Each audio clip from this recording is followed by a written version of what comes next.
4 ইঞ্চি ফিটিংসের উপরে ঘাম না দিলে কি সমস্যা পরবর্তীতে হবে। তো যেই ফিটিংসগুলো আমরা ফিট করি তখন কিছু ফিটিংসে ফাঁক থেকে যায়, ওই ফাঁকটা পূরণ করার জন্য আমি উপর দিয়ে গাম দিয়ে দিই। তো গামটা দেওয়ার উপকারিতাটা কি আজকে আপনাদেরকে বলবো।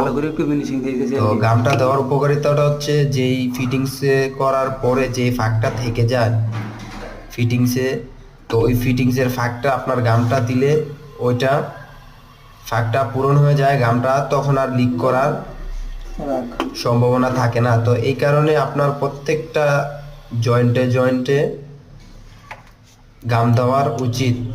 কারণ অনেকেরা কি করে ঘাম দেয় না, তখন 2-4-5 বছর গেলে তখন একটা লিক করার সম্ভাবনা থাকে। তো এই কারণে আমি প্রত্যেকটা ফিটিংসেই গাম ব্যবহার করি উপর দিয়ে।